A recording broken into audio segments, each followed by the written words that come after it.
Hello, welcome to another episode of One for the Table. I am your host, Kimchi, who is now all recovered and thriving, moisturized, and hydrated. But you have such a sultry voice, right? You have like sexy flu voice. Oh, yeah? Still. Yeah. Really? Yeah, a little bit. It's very soft in bedroom. Like it's hi. I'm Kimchi. Hi. Should I try to seduce my listeners? Yeah. Hello, everyone. Hi. Welcome to our cute little podcast.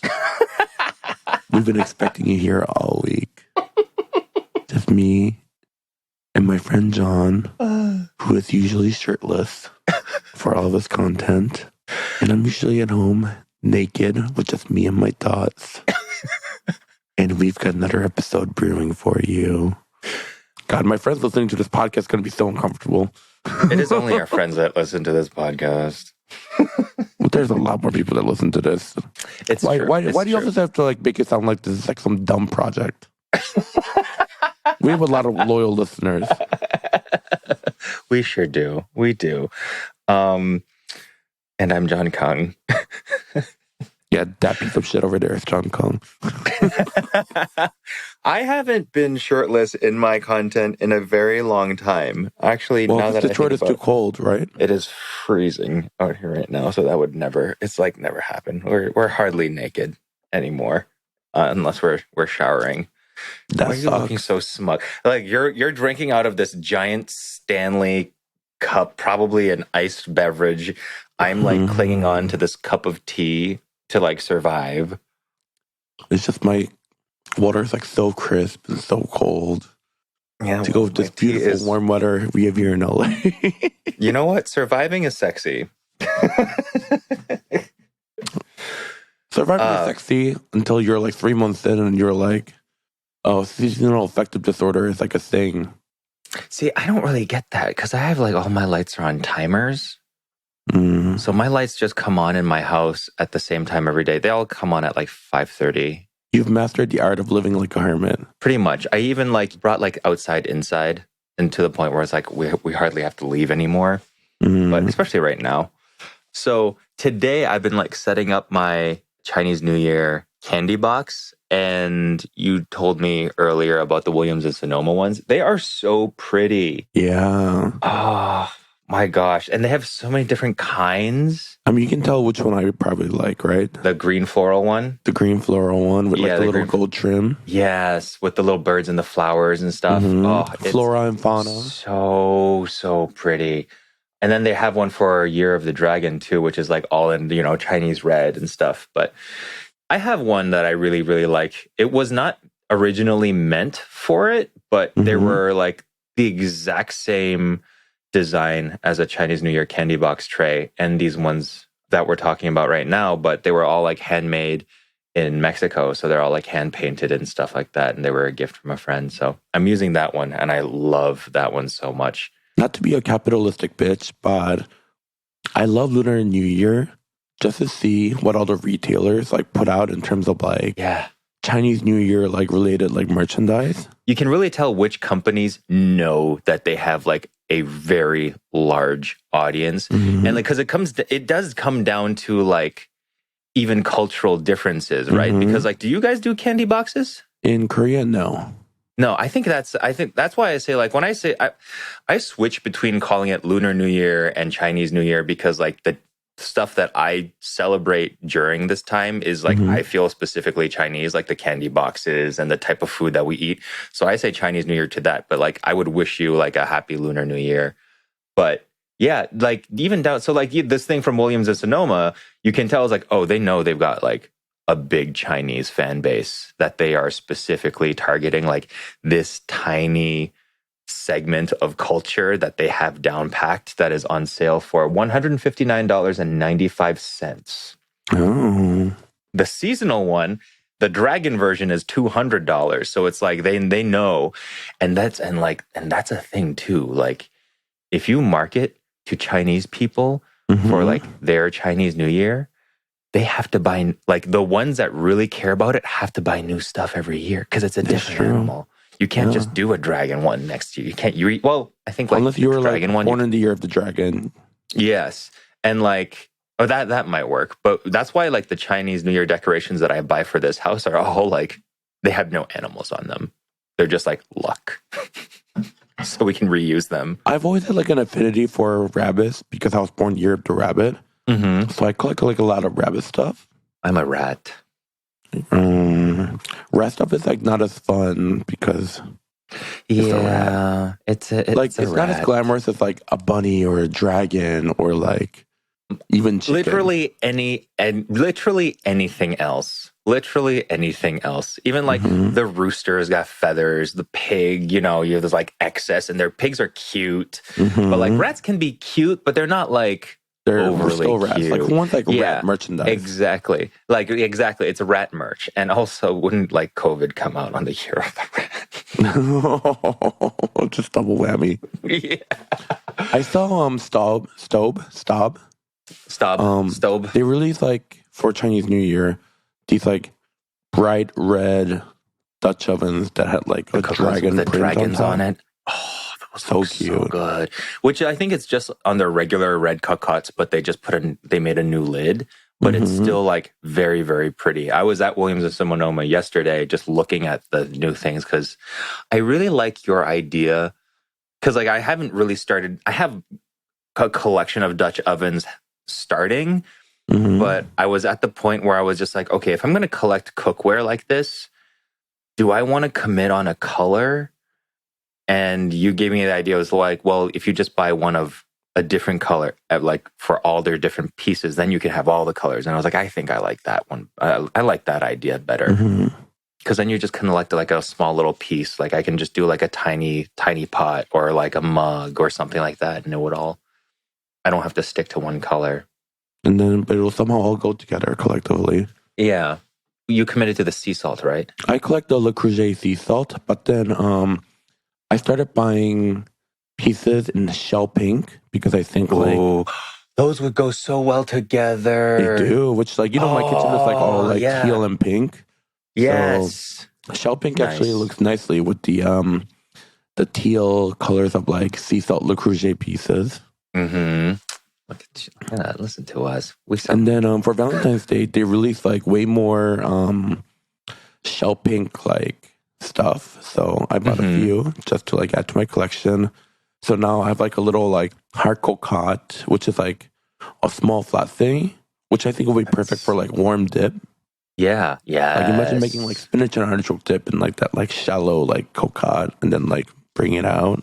I will say that is one thing that Le Creuset has over Staub, whereas like Staub pieces are a lot more functional and they are beautiful. Le Creuset has like all the good colors. Like they have so many. Staub comes up with like special edition colors like every year. But again, like the last year they had turmeric, which was beautiful. But at the same time, it's like, you don't want to buy any, you don't want to commit to that one because if it's a limited edition, then that means you can't replace anything. So, yeah, I'm getting on my collector's phase of all of this. You know, you've hit that age when like you get joy from like buying flatware, Dutch ovens and flatware. Yeah. Although, like, I'm checking out some of these Lunar New Year plates and like platters and stuff like that. Some of these are beautiful. Holy crap! And because like they're like, you know, you see like, you know, phoenix and dragon motifs, but like these aren't hokey at all. They're very traditional looking, but you can tell like they're just a little bit different. And see, like that's the issue I have whenever I walk into a store like Williams Sonoma or Sterla Table. So I have like more than enough like dish set to last a lifetime. Yeah. You know, like I have enough plates, enough bowls and everything. Like I do not need anything. But then going to the stores and seeing like these beautiful sets that are like well designed, has incredible color, has incredible design, makes me want to like get an entire new set. Like I don't just want like one or two plates because like that also looks janky. I want the entire set. Right. I want the dinner plates. I want like the matching salad bowls. I want the matching soup bowls. I want, you know, even like the table linen that goes with the dish sets, which comes out to like a few $100s. And then I'm like, but I already have more All nuts of and bolts than I this. need. So then I don't end up buying it. Yeah. And then I'm like, but there's a whole new world of possibilities that I'm not opening myself to. And then I get sad. I'm looking at this Lunar New Year plate set. And like, it's interesting because they have like Chinese ones. They have like a Chinese dragon. I think like this phoenix depiction is Southeast Asian.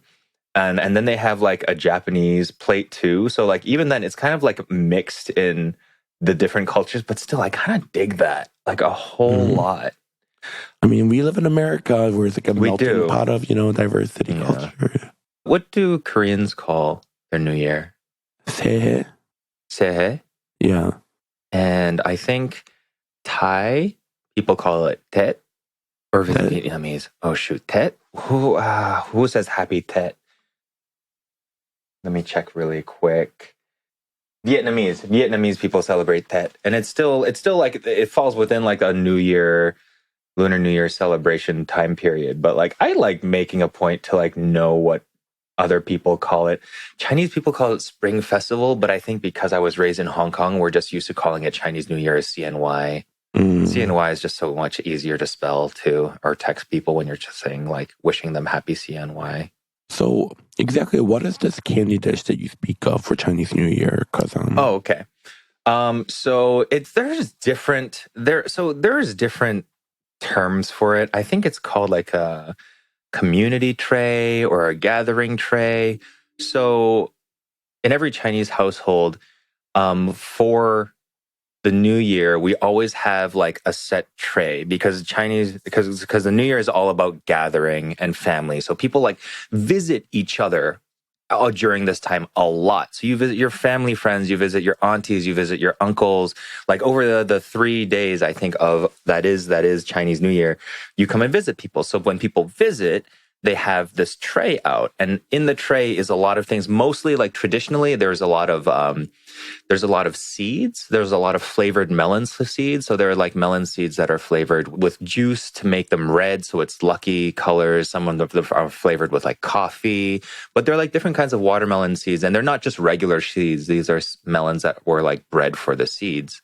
And it's supposed to be like an accumulation thing. Like the seeds are easy to gather and eat and eat together. But over time, like that also includes stuff like candied lotus root, candied winter melon, candied lotus root seeds, coconut. And these are pretty much like early candies, like sugar-coated vegetables and fruits. But modern times, like people like to put different kinds of candies on there. So each one has a different representation, whereas like the seeds represent accumulation of wealth. Lotus seeds, I think, represent fertility. Lotus root represents family and interconnectiveness. And then coconut, I think, is like friendship. It's all based on puns on like what the Chinese names for coconut and lotus and like what it all sounds like. And I don't know those words. So I only know kind of like what they represent. But like, for example, I went to my mom's, I think quite a few years ago for CNY. And like she had like different flavored Kit Kats. Because like, you can say like the flavors of the Kit Kat, this is coconut flavored Kit Kat. So we have coconut flavored Kit Kats. Or you can say like, oh, the Kit Kats are like connected. So that could represent connectiveness too. And then you have like different candies that are in wrap. Ferrero Rocher actually is a very popular one to have in like modern candy trays because like they're just literal gold nuggets. And that can also represent wealth. So yeah. Also, so like Ferrero Rocher is like, if you're Asian, you grew up thinking Ferrero Rochers were like the most top tier candy. Yes. Ferrero Rocher and whatever, like Viennetta ice cream. Did you ever see that? It was like it was like an ice cream cake. Oh, and when like someone like gives your family like an entire box of Ferrero Rocher, you're like, oh, like this is nice. Yes, this is a nice house. I actually saw the Viennetta ice creams. They're still for sale in Mexico. I saw them in Puerto Vallarta. Wait, like, are they like not like a common thing anymore? I don't think they're available in the States anymore. Really? But they still have in Mexico. Yeah, at least in PV. Like, have you ever like gone to like Walmart recently? No. Obviously, like I don't really like shop at Walmart. I mean, it's not even that. It's just like there's none that's in. I don't think there's a Walmart in Detroit. So I'm not leaving the city to go to one. But when you actually like go to Walmart and like walk around, which I did because I was like stranded in some small town with like nothing else to do, but like there was like a Walmart next to the hotel. Mm-hmm. I walked into Walmart and I like was like walking around the food corner, and they have a lot of like really, really random snacks and like things that I've like never heard of seen before. Really? They probably have a lot of exclusive stuff. I think so.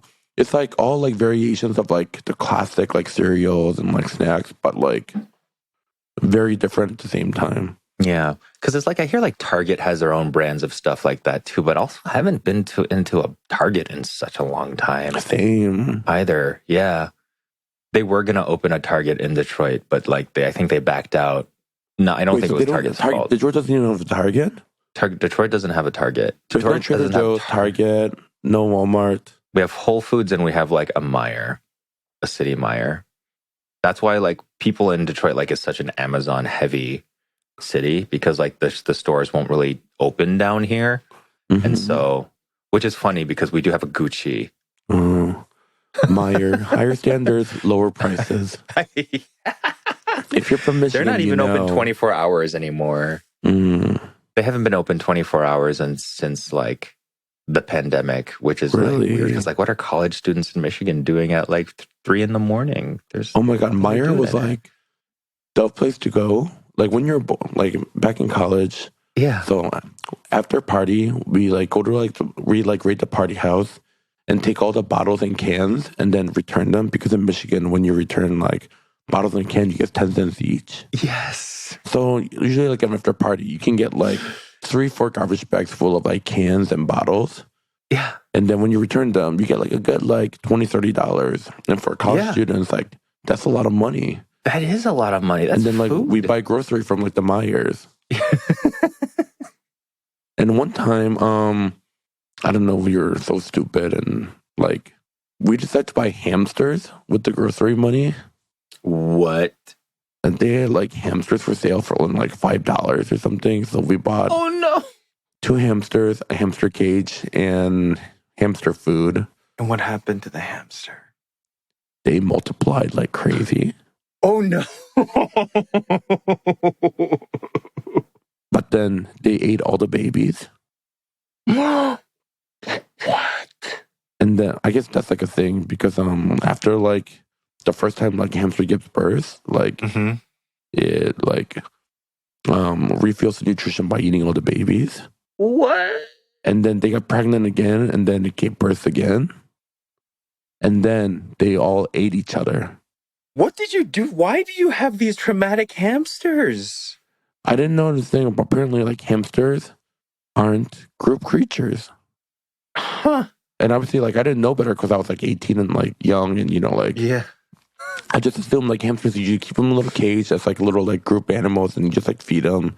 Then one time I opened the cage and I saw a hamster half gone and the other hamster pulling its intestines out and eating the hamster. Oh god, that is so gross. And they had plenty of food. Like they had no reason to be eating each other like that. Oh. And after that, I gave the hamsters away to like one of my friends, and I could like never have hamsters again because I was like traumatized from like seeing that. I would have been too. Damn. Oh my god. How did we get here from Lunar New Year flatware? Well, anyways, back to Meijers. Anyways, the hamsters are traumatic. Happy Chinese New Year. Right. Well, what are some Korean ones for how do you say it? Sehe? Sehe, yeah. I think we talked about it in a previous episode, but we might have actually. You said there was stuff that you eat. Rice cake, and then you bow to your one of those, and they give you money, and then your parents take that money away because they're fucking assholes. It's the dad tax. And they're always like, I will give it to you later. You know like how much money goes into like raising you? But I'm like, but yes, but to a kid, these like $3-4 mean the world, and I could buy so much. Yeah. Oh to them, the $3-4 mean nothing. So why are you like taking this like tiny amount of money away and take away what little bit of like pleasure and joy I would get from it? I guess I was lucky enough that like my parents never did that. Mm. They did keep the red packets for like safekeeping. Do you guys hand them out in red packets too? No. Is it just cash? They just like give you cash straight up. Oh, see, I think the cash thing is fine, but I think putting it in the red packet kind of like makes it like official. Like you can't Like mistake. makes it nicer, like a nicer experience. It's not even that it makes it nicer. It's like if it's in that red envelope, then there's like no mistake that this was supposed to be a gift for someone. I think if my kid or something just got some cash and I'll keep it for safe, like, and I put it in my wallet or something just for safekeeping, quote unquote, it's easy to forget like, oh, I guess this is just money that I have. But if it's like, if you hold the red packet for someone, it's like, oh, this is like a gift for somebody. And since you're a parent and you have kids, you don't, oh, do you have rules on who gets money? I think Chinese people, like if they're married, they don't get money. They only give it. Oh. I think they might also get money from their direct parents, but like when you're young and single, if you're young and single, then you're like making bank because like everybody gives you money. But generally, like if you're old enough to get married, like you don't bow. Oh, so it's whoever you bow to. See, like if you have, but if I were to say, if I was like a boss of a company or something like that, I would also give all of my employees red packets. In Korea, instead of giving red packets, they give you like at work in those kind of situations, they give each other like gift sets from grocery stores. Okay. And you get like a box, and inside there will be like 3 bottles of like cooking oil, or there's another like gift set that's popular. It's literally like 12 cans of Spam. Nice. Or like that's awesome. Or like 12 cans of like canned tuna. Because everybody will like have those pantries and they'll like eat it throughout the year, you know? So those are considered like great gifts. And food's expensive. I mean, like I totally get it. I saw a TikTok of his name's Johnny. He does a lot of fermentation stuff and he's in Korea right now. And he said Brussels sprouts are super expensive in Korea. Like $1 a Brussels sprout. Because Brussels sprouts aren't traditionally like eaten in Korea. Local. So yeah. So I'm just like, but I'm also thinking, I was like, there is no recipe and no manner of preparation that would make it worth it to pay $1 per Brussels sprout. Because they probably like special grow it or import them. Yeah, like literally just buy a cabbage. Because like, what are you doing with Brussels sprouts that are worth like paying like $5? Oh, you know, everybody loves to make those crispy Brussels sprout recipes tossed with bacon and balsamic glaze. You know what? If I was paying like, if I had to shell $20 for like a plate of Brussels sprouts, I would make sure that they were crispy and delicious. It's like maybe I really just don't care about Brussels sprouts because I literally buy them 50 on a stalk. I mean, but cabbage is just as delicious. I agree. Whole cabbage cut into like quarters and then like braised or like charred, grilled. So good, so good, and so healthy for you. I don't know what has been going on with my content recently, but like I get so many, because like I talk about making vegan food and vegetarian food all the time because I like cooking vegetables and stuff. But like every day I get comments from people. I was like, ew, vegan, ew, vegetarian. I was like, it doesn't mean, just because the food doesn't mean I am. Just eat a vegetable side. There's just like a normal side. That's vegetarian.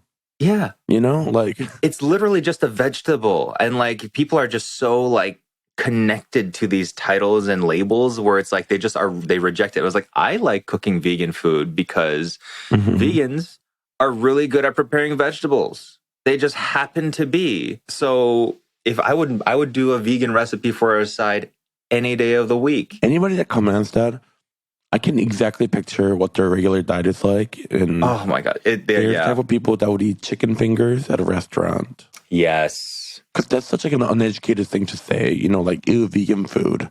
Mashed potatoes vegetarian. Yeah.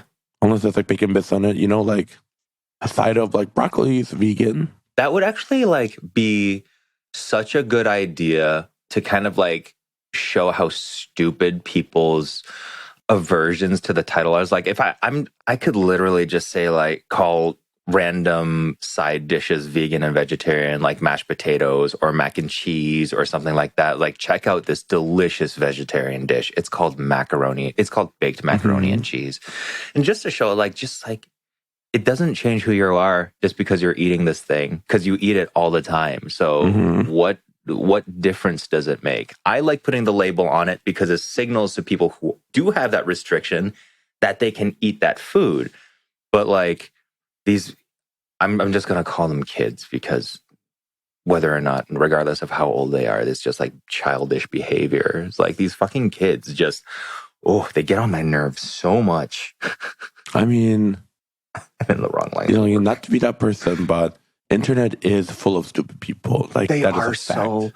That is a fact. Full of stupid people. You know, I had said the other day that like whoever said that there's no such thing as a stupid question, like never obviously bore witness to the internet, and they should actually retool the phrase to say like there are very few stupid questions that someone is brave enough to ask you to your face, because there's a lot of stupid shit that people are willing to ask and say on the internet when they're behind just like a blank profile picture. I mean, like internet is great where like sometimes like, you know, you look at the comments and you're like, oh, that is brilliant. Like, how did they even like think about that? And you're like laughing. But then also like the other half is like, oh my God, like who let you on here? I know. Who let you out? Oh, we should take a break. Okay. We'll be right back.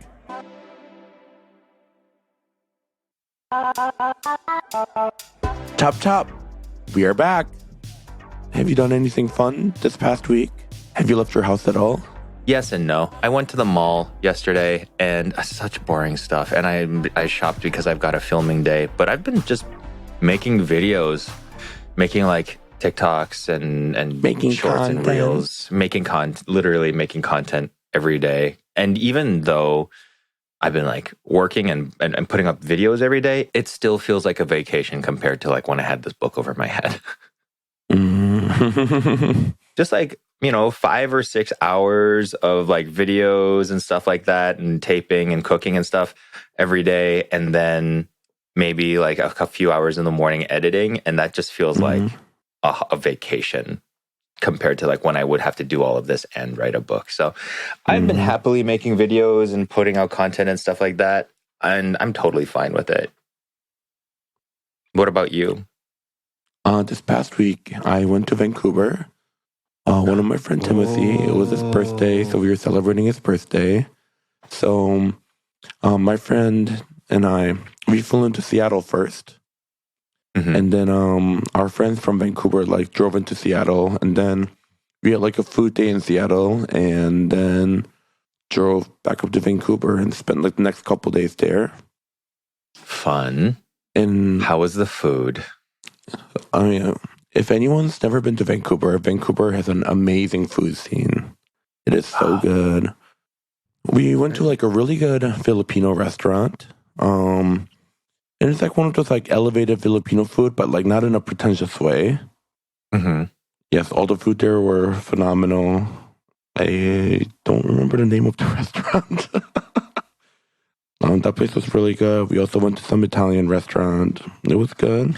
Oh, Italian. You're not usually the biggest fan. It's not that you don't like it, but it's just never your first choice. Yeah, I mean, I like Italian food, you know. I mean, the reason why it's not first choice is because it's not that I don't like it. It's just kind of like similar everywhere. Oh, yeah. You know? Yeah. Like, to me, good pasta's great, but good pasta is good pasta. You're right. I don't ever really see a lot of experimental Italian. It's always just like Italian, which is... Like, I can get good Italian food here in LA. I can get good Italian food in Chicago, you know, like... Right. Most Italian food, you know, they're always, like... If they're good, you know, they're like definitely above average and consistent. But the menu's kind of like same anywhere you go. It's more to do with like if it's different, there's a difference in quality. It's kind of like Thai food in a way. I can see that, yeah. Or Thai restaurants, where like Thai restaurants, it's not like they're all the same, but there's a standard that a lot of them will adhere to.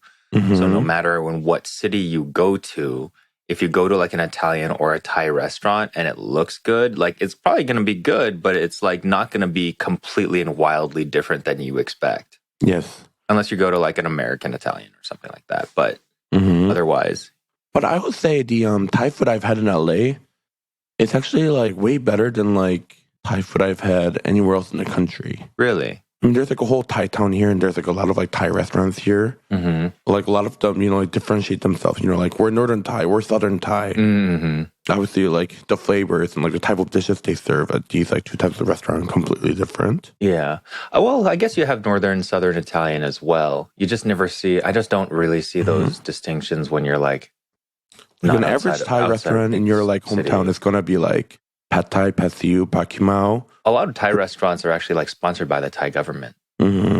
That's why it's like pretty reliable. Like if you go to a Thai restaurant that has that like accreditation, I think they call it like food diplomacy. And so like these people are like taught standardized dishes and do it in a specific way because it's how actually one of the ways that they like get tourists. It's like, oh, they make people like their food so that they're more likely to come and visit their country. That makes sense. Pretty brilliant, actually. Yeah. There's a Thai restaurant that just opened up here in LA that I want to check out. So KFC in Thailand makes like fried chicken lob. Oh. And if you've never had lob, it's a dish made with like toasted rice powder, like choice of meat, cilantro, lime juice, fish sauce. It's like a basically meat salad, but it's like sweet, sour, spicy, pungent, like all that good stuff. So they make the lob with fried chicken here. And apparently it's supposed to be really good. Oh, I would totally crush some fried chicken lob. That sounds amazing. So when you come visit, I think we should definitely go. Yes. Check it out. Yes. And report back. Do you know what the place is called? Tang Hang Chicken and Rice. Yeah, the most interesting chicken place that's opened up recently here is just the Jollibee finally opened. Apparently Jollibee opened up their 100th location in North America. Really? So I guess they're doing, I don't know if it's all the Jollibee or if it's some of them, but like the first like 100 customers get like free chicken or something like that. Oh, I don't think people around here understand how good Jollibee is. Because like I saw like on their grand opening day, there was like a lot of Filipinos there, but like not very many other people were there. And I was like, oh, people have no idea in Michigan how good the fried chicken is at Jollibee. And the fact that they still deep fry their pies. Unlike McDonald's, which is baked. But like it's such garbage. Not just baked, but it's dry baked. Yeah, it's dusty. Yeah. McDonald's pies are dusty. Yeah. And like, what made them think that, okay, we're just going to make it negligibly healthier? It doesn't make sense to me because like the deep fried pies are so good. They're so very good. They're that crunchy, airy, chewy apple pie goodness that they used to have. And then when they started baking them, it's just like, who even wants that anymore? I fully blame the well-being movement. And the thing is, like, of course McDonald's is not healthy. Of course not. But like, I don't think you're supposed to eat McDonald's every day. To be healthy, it's like when McDonald's just started like serving salads. Like nobody was eating that shit. But like, I don't know, people thought like you had to be healthy everywhere. It's like, no, just moderate. I'm someone like, I don't really eat like fast food pies. But if I do I would eat if it was like, fried. I want it to be good, Yeah. Like I don't want to settle on like a mediocre pie. It is like such a waste of space in your stomach. That's like I would rather have something that I would enjoy. Like I would probably order a pie every single time if I was like drunk at the drive-thru ordering my 20-piece nugget. And if they asked if I wanted to throw a deep fried apple pie in there, I'd be like, hell yeah, I do. But like, even if I was at my drunkest, just like being wheeled in through the drive-thru in the McDonald's for my very, very poor Uber driver, probably.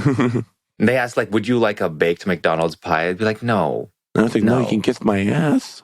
Exactly, kiss my ass. I already feel like I'm gonna throw up. I don't need any more encouragement. Yeah, my motto is don't swallow unless it's healthy or unless it's super delicious. There's like no worse feeling in the world than being full on mediocre food that wasn't that healthy. Being full on disappointing food is very sad. And again, like, I don't mind being full of something if it was like healthy for me. Mm-hmm. You know, like we all make sacrifices, like, I'm more than willing to do that.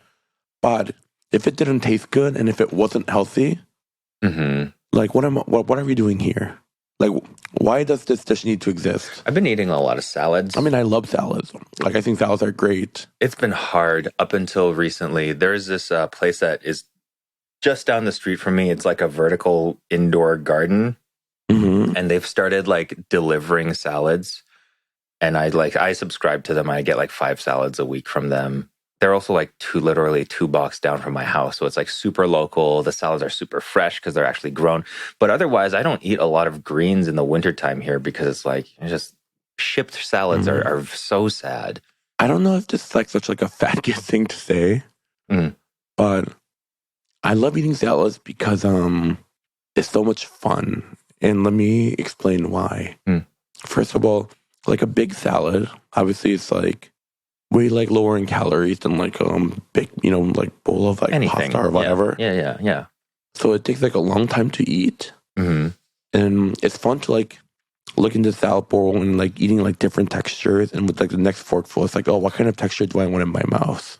And if you're eating it with like dried cherries or like nuts and stuff like that, it's just some like cheese a different crumble, thing. some like cute meat. I totally know what you mean. You can always pick like what your next bite is going to be like, and it takes like a long time to eat it, but like I enjoy that, especially like if I have time. Like literally salads could be anything. And I don't know, as someone like who loves veggies, like I can just like entertain myself for like an hour just eating like a good big salad. Whenever I make salads for myself, I actually like using kimchi instead of salad dressing. Because it gives all the moisture it needs, and it gets all the moisture that it needs. I just like literally put it in a bowl, take some tongs, throw some kimchi in there, and just like toss it, and then you add like whatever cheese and nuts and fruit and stuff that you add, because it's like tangy. It's like it's pretty much got like that vinaigrette hit that you want. Maybe I use sesame oil instead, but yeah, I really enjoy using kimchi as a salad dressing. When my parents like raised us an old country buffet, my favorite part about going to old country buffet was actually their salad bar, because it had all these like fresh veggies that like we normally, like as a Korean household, like don't keep in our own home. So like I would always like load my salad with like a ton of fresh like romaine, beets, peas, and just like a lot of other ingredients. And at these like salad buffets, the ranch dressing is always so good for some reason. Oh, yeah. Like grocery store, like ranch dressing never tastes that good. But ranch dressing at salad bars, somehow like... I think it's because they all start with like a ranch powder and then they mix in the buttermilk. They mix in like fresh buttermilk as they need it. So it's like extra creamy or whatnot. And it's like extra I used to be like... I used to be a Thousand Island girl when I was a kid. I loved salads too, but I would like literally just drench it to the point where I just might as well just eat a burger. Like I see that now. All that oil and fat. Now I'm the complete opposite. Yeah. Well, not even that. Now that I'm the complete opposite, like instead of drenching my salads in salad dressing, I like dip my fork in the salad dressing and then I put it in the salad so that I can have dressing on every bite, but like still taste the vegetable. That's how I like to eat it too. Because I don't want my like vegetables to be swimming in dressing. Yeah. And also dressing makes like the veggies like a little too wilted. And I also don't like too much dressing. I just like a little like kiss of a dressing. Like the little, that little like, I'm here. Like I want to be known. But like, I'm not here to dominate you. I'm just here to give you like a little pet to let you know that I was here. So you could like enjoy this moment. Remember when you went to that benefit dinner and I made that salad? So I had to, for that salad, so that was like a Negroni Spagliato salad dressing that I made up. But for that dinner, I had to like cook out all the alcohol because they were all freaked out and stuff. And I finally made the salad dressing this past week without cooking out the alcohol, and just it was literally like a cocktail salad dressing. It was so good. Oh my God. Not having to cook out the booze. And it's like you're not going to get drunk off of a salad. It's like using like red wine or champagne vinegar and stuff like that. But it's, oh my God. the Negroni spot. I can't wait to like show that video because that's. Also, I know it's maybe- not going to do well because nobody cares about salad unless. Do you follow a thing called the Salad Lab? Mhm. Oh my god, that's beautiful content. Oh my for gosh. sure. The big giant bowl and Oh yes. Yeah. The drama, the design. It's so Mhm. nice. You have to follow them if you don't follow them, whoever's listening, the Salad Lab. Even if you don't like salads, it's just a very pretty page to follow. videos like that inspires me to eat more salad. It's true. Actually, I think the Korean vegan said that too. Like she's not a big salad person, but then she followed the Salad Lab and I was like, I'm inspired. I was like, No, would be I too. love salad. I can't get enough of salad. Okay, so I used to think croutons were so pointless. Now I get why people like it because it has like a little crunch, Mhm. but croutons were always like awkward to me because they never like really blend in fully, and then it's just It's like a an big chunk of like interruption. hard bread. Yeah. And then someone posted this hack, and I cannot believe I never thought to do it. What? It like changed my view on croutons, and it's so simple, and it's so stupid that I didn't even think about this. What? But their hack was basically when you make like a Caesar salad or whatever, Mhm. you take those jumbo croutons, you crush them, and then you Mhm. sprinkle it over the salad. Oh. Yeah, because then there's the like breadcrumbs, and that like Yes. you let the breadcrumbs.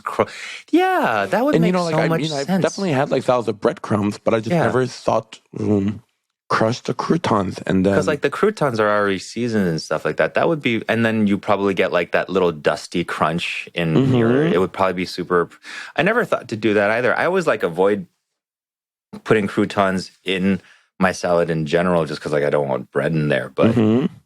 that just gave me the idea for using like that, like you know the rice powder that you use in lab might be good in Lab a salad.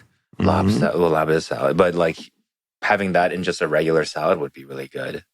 Oh, if you're making some like beef salad or something, that could be like really Oh, good. the beef salads are so good. Hmm. My first bartending job in Hong Kong, I think I was like 16 at the time, and I was bartending there illegally. But the guy, it was a restaurant too, and one of the cooks there made this like beef. I think it was a lot. It was like a beef salad, and he's so delicious because he would like cook it just like barely rare, and it would be covered in that dust, and it would be covered in that sweet like fish sauce, lime, sugar. Oh, and with like tons of cilantro. Like I was obsessed with that dish, and I would trade strawberry daiquiris for that dish up to the kitchen all the time. What is the best salad you've ever had?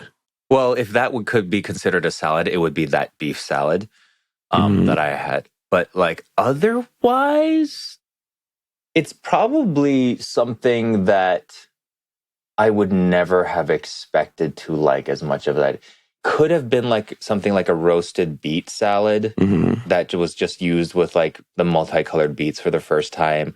I always can like remember the first time I ever had a particular salad and like being blown away. So like the first time I ever had a caprese, that's mind altering. And like the first time I had like a really good roasted beet salad, which like crushed pistachios and like the great And olive some oil goat cheese. and some goat cheese. Yeah, like but like after you've had it a couple of times, like is it all that great? It was like, yeah, well, it's whatever. So I guess like no, I can't really remember or think of a time where I have like the best salad I ever had. Why? What's your best salad? Oh, there's so many, but a salad that I really enjoy a lot is at this restaurant called Rainier Barbecue in Seattle, Washington. Hmm. And it's called beef ong choy salad. Beef ong choy. Yeah. Oh, So okay. ong choy is like water spinach. Yeah. And it's shredded. So like when you look at it, it looks like a big pile of like green onion, but it's actually water spinach. Oh, So it's a big pile of water spinach topped with cold beef that's tossed in like this like peanutty dressing with a ton of different herbs. And then you eat it together with ong choy, and it's like a big mouthful of like cool, crisp crunch with like the peanutty Ooh. beef and like all these like different like herbaceous herbs coming together. That sounds so good. Oh, it is like so good. I have never had ong choy uncooked. Really? Yeah, I've only ever had it like stir fried with like fish sauce or soy sauce and garlic, or like stir fried ong choy is like my favorite vegetable side ever. Yeah, Because actually, it's that's got the only they're- place I've ever had it like raw too, and it was so good. I'm going to have to try that. That sounds delicious. It was so good to the point where like every time I go to Seattle, I have to go to this restaurant and I have to get this dish. What's it called again? Beef ong choy, or the restaurant. Yeah, the restaurant. Rainier Barbecue. Rainier Barbecue. Okay, And the name is like so because- unsuspecting, and Yeah, right. and it looks like just like a regular Vietnamese restaurant. Mm-hmm. But they're known for their like catfish spring roll, where like you order and you get this like giant catfish that you like pull the meat off and you make spring rolls with like all these like different like herbs they give you. And one time we were here, and of course, the white person in our group was like, "Oh, I just want beef pho." And the server like go at him was like, "People don't come here for pho."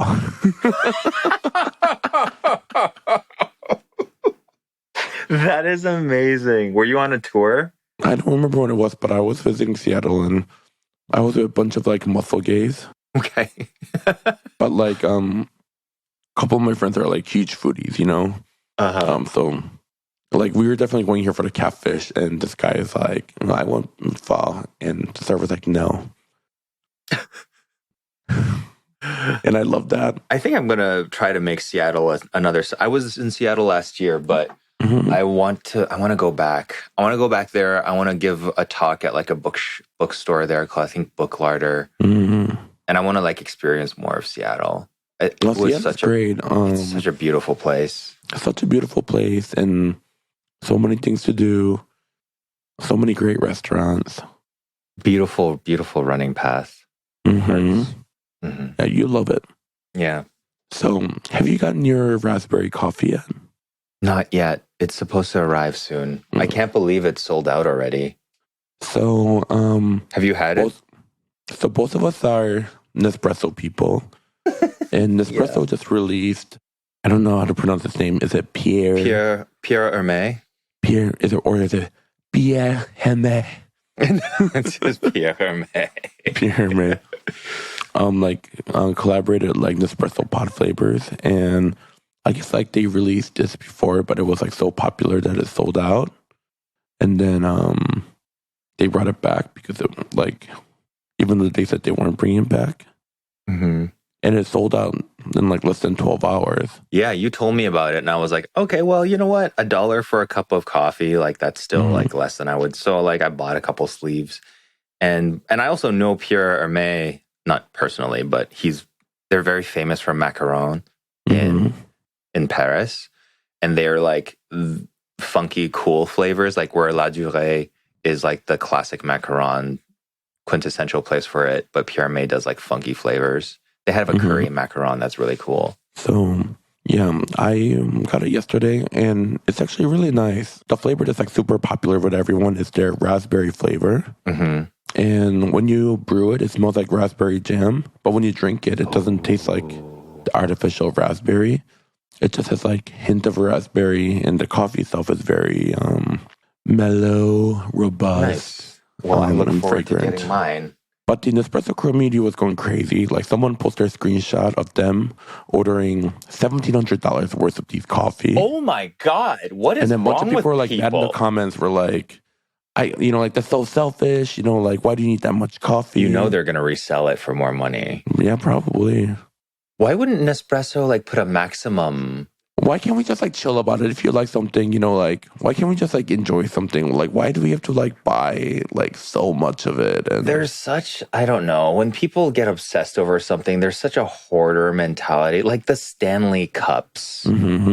I don't understand why people care so much about, is that really a Stanley? Kim.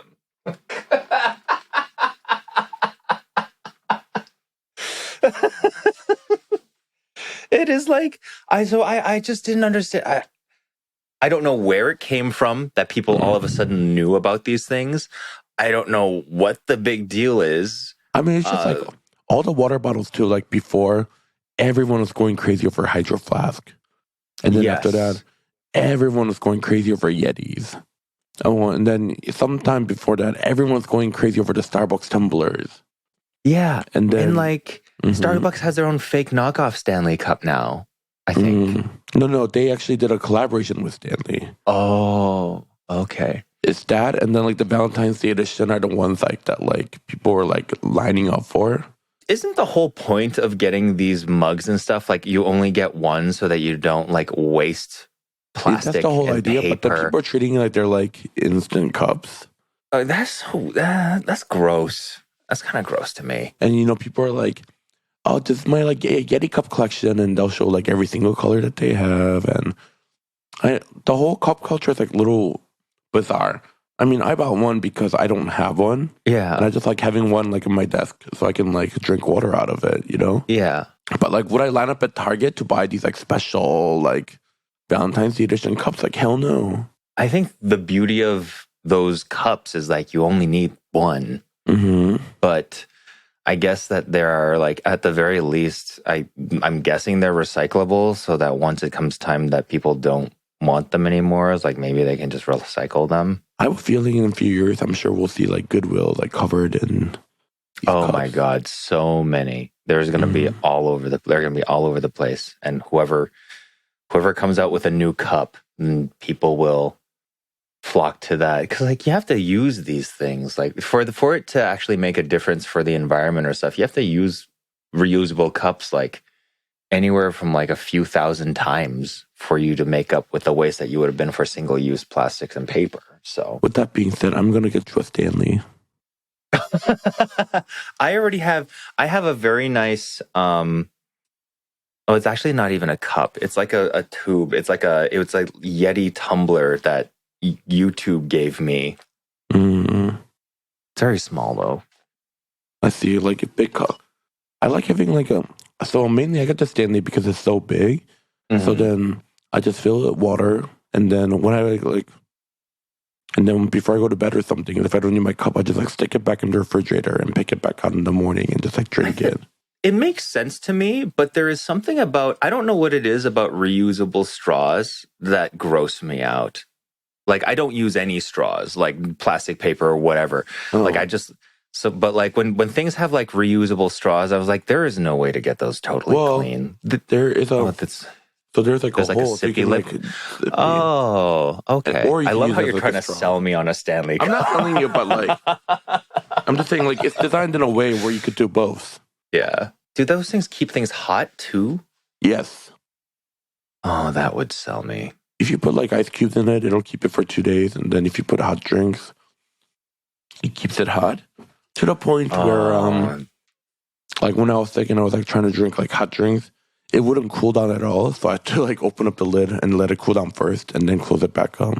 I tried putting a thing of soup in my Yeti container and then I looked at the instructions of the actual container itself and it was like, oh, don't put anything that's like really, really hot in here. And I was like, oh, well, never mind. And I guess one of the reasons why these are so popular is because when you get like a drink from a coffee shop, you can put the whole cup into this. And it fits perfectly.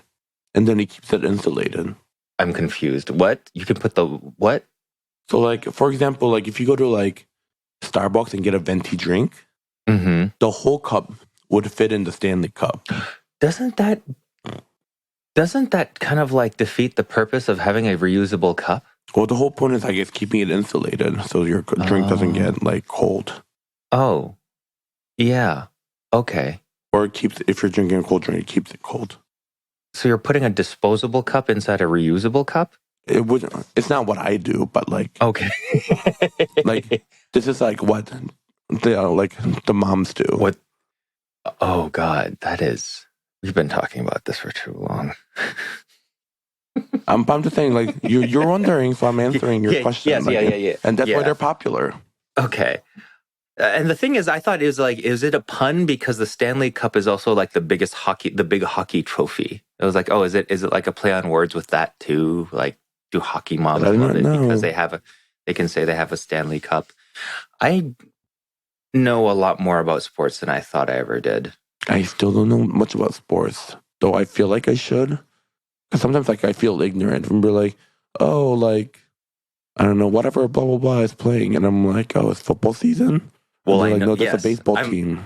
I'm like that a lot too. Oh no, I'm not like that. But because like the Detroit Lions are doing extremely well right now, and they're like kind of like America's little darling team. If Is it a football team? Yes, it is. The Lions are football. Detroit Tigers are baseball, and then we don't have any Bears. Those are in Chicago Bears. But Chicago Bears, I know because from living in Chicago. Yeah, and then we have the Red Wings for hockey. But yeah, the Lions are just doing really well, and everybody was like, "Oh, well, you're like a fair weather fan." I was like, first of all, I never cared whether they won or lost.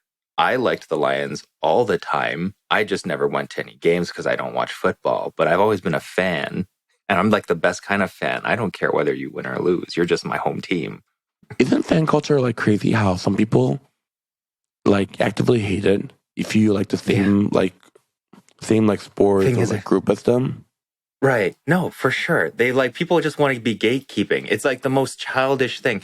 And then like once you get people into like people who are just really, really into sports, people who are really into sports and then they kind of like downplay on other people's hobbies. It's like literally like fantasy footballs is just like Dungeons and Dragons. Like it's just that for in a different form. Also, like when you say you like something and I'm telling you I like it, I'm not trying to have a competition with you on like who like I like more. I could casually like a group or like a sports team, and that's perfectly fine. Like you don't have to make it seem like, well, I love them more. Like I've been going to like all of their like blah blah blah. And it's like, oh yeah, you do bands. that. Oh my god, like bands and like that too. Like it's worse like in K-pop. Like if I say like, oh, I love this group, and then there'll always be some like 12-year-old stan, like would be like, you're not even a true fan. You don't even have any of their albums and blah blah. I'm like, I love them more. I'm gonna dox you. Like a group without like making a personality and like a whole thing out of it. Speaking of K-pop, up until recently, I totally thought because like I've only been listening to this song through TikTok, so I only hear it in clips. I thought Ariana Grande's "Yes and" was actually like a K-pop song because first of all, that part of the song that you hear that people do the dances to on TikTok, it's very K-pop coded, and Ariana's mumbling anyway, so I can't understand her.